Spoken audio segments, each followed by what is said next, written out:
maal jedhamaa jira. So humnoonni Amaaraa karoora weerara lafaa jedhan milkeeffataa akka jiran gowwaan Oromiyaa keessa jiru jarsaree baruutu irra jiraata baay'ee.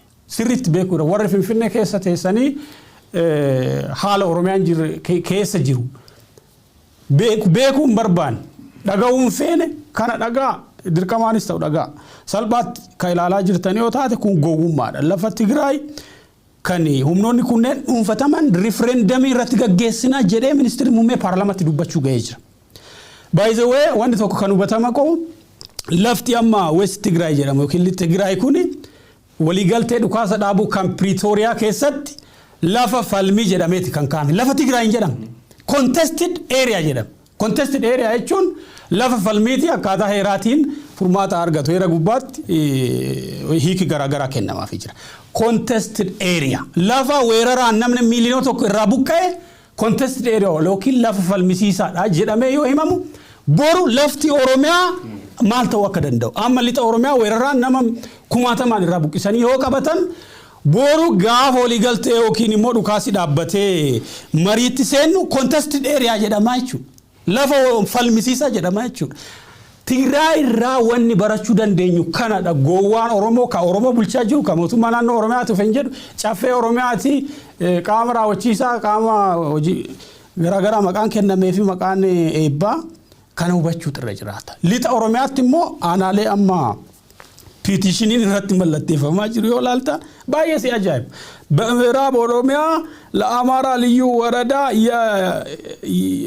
የማመልከቻ ፊርማ ጀራሜ አናሌ ዲግደም ከነ አፕላይ ጎቻ ጅራን ቦርገናማ ጋፈሎሊ ናኖ አማራ ከሳ ዳበተ ኮንቴስቲድ ኤሪያ ጀራሜ ለፍልሚሶች ጀራሜ አካታ ሄራቲን ሂክ ከነም ሪፈረንደም ይረታገገፈሙ ሚኒስትር ሙሜ ኢን ትግራይ ረት ዌስት ትግራይ ጀራሙ ዳንጋን ትግራይ ሄራ ናኖ ትግራይ ረቲስ ሄራ ናኖ አማራ ረቲስ ባይ ዘ ወይ ኢፋበር ትግራይ ሊጣኔ ኙና ኮልዳንገሲቱ አማርቲ ገረ ካባን ዮኪን ሞ ገረ ወልቃይቲን ኙና ኮልዳንገስ ራያቲን ኤስ ዳንጋንሳ ከታይ ሄራ ናኖ ለማኒ ከሰጅር ዱፌ ገሩ ፕሪቶሪያ ጉባት ለፈፈል ሚሲሳ ጀነሜ ጅር ከናፍታ አጅረቹ ለፍት ኦሮሚያስ Sochini gareen milishaa faannoo gochaa jiru darbeemmoo ejjennoon isaan Oromiyaa irratti qabatanii jiran kuni kan qofaa isaanii tarkaanfachiisaa jiran akka hin taane ifatti beekamaadha. Humni mootummaa federaalaa jedhamu gocha kana dhaabsisuudhaaf fedhii hin qabu. Inumaayyuu harka lafa jalaatiin kan deeggaru isaan akka ta'edha kan argaati jiru. Caasaa mootummaa naannoo Oromiyaa qaamni jedhamu sila qaamni daangaa Oromiyaa tiksuuf nageenya uummata daangaa irra jirus uummata naannichaa eegsisuudhaaf abbummaadhaan adda durummaadhaan gaafatamne irra jirus caasaan saallee sochii garee milishaa faannoo kana deeggaraa jira. Wanni darraatti ta'aa jiru isa kanadha. Darraatti humni kun daangaa dhumarraa ce'ee dhufee qofa gocha kana raawwataa jiru, badiisa kana raawwataa jiru. Qe'ee sana kan balleessaa jiru qaama caasaa mootummaa naannoo Oromiyaa aanaa sanarra jiru waliin ta'eeti. Isaanidha kan deeggaraa jiru.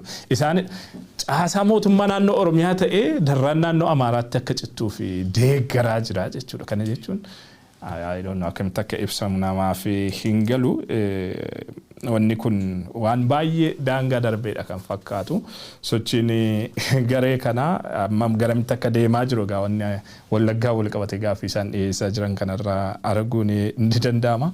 Humni finxaaleeyyii kun godinaalee Wallaggaa arfan keessatti aanaalee 20 ta'an irratti zoonii addaa naannoo Amaaraa jechuun godina addaa naannoo Amaaraa jedhee aanaalee 20 kana keessatti kileemii dhiyeessaa jira jechuudha. Aanaalee 20 kana walitti qabnee ምዕራብ ኦሮሚያ yookaan በወለጋ የልዩ የአማራ ዞን ጀነቴ ቡልችና jechuudhaan gaaffii petitionii dhiyeeffataa jira.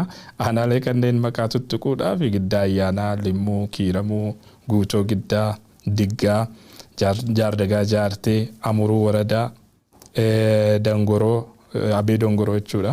Gudayyaa Biilaa, Eebantuu, Sibusiree, Saasiggaa waan si ajaa'ibu keessa godinaalee Wallagga Baaforroo Guduruu keessaa alabaanii gara lixaattis deemanii Anfilloo, Gimbii, Gobbuu Sayyoo, Waayyuu Tuqaa, Leeqaa Dullachaa, Billoo Boshee, Baabboo Gambeel, Ayyaara Gullisoo aanaalee kana hundumaa keessatti Anfiloonni Gambeellaa Wallaggaa bara. Qeellan Wallaggaa keessa Wallagga lixaa keessa sadarkaa kanatti abjuu kana fakkaatu qabatanii akka isaan socho'an taasisaati kan jiru dhimmi weerar daangaa Oromiyaa callisaa walirratti ilaaluu fi akka qoosaatti ilaaluu kun yeroo kaleessa gaaffiin kun kiiramuu irratti ka'u uummanni Gullisoo uummanni Gimbii uummanni gara Anfiloo kan amma iddoowwan kunniin gaaffileen kunniin irratti dhiyaataa jiran.